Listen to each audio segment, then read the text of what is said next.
Tarixdagi eng dahshatli odam, hech qachon cho'milmagan, o'qishni ham bilmagan.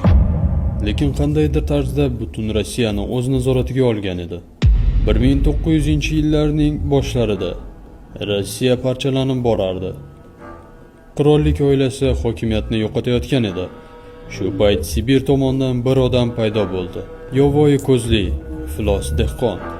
U qo'li bilan davolay olishni aytdi, lekin hech kim bunga ishonmadi. To podshoning yagona o'g'li kasal bo'lib qolmagunigacha. Qandaydir mo'jiza bilan u bolani tuzatdi. Qirolicha uni muqaddas odam deb atadi. U qarorlarga o'z ta'sirini o'tkazishni boshladi.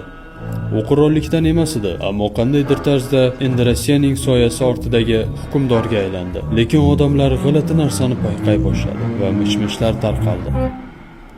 Uni iblis deyishardi.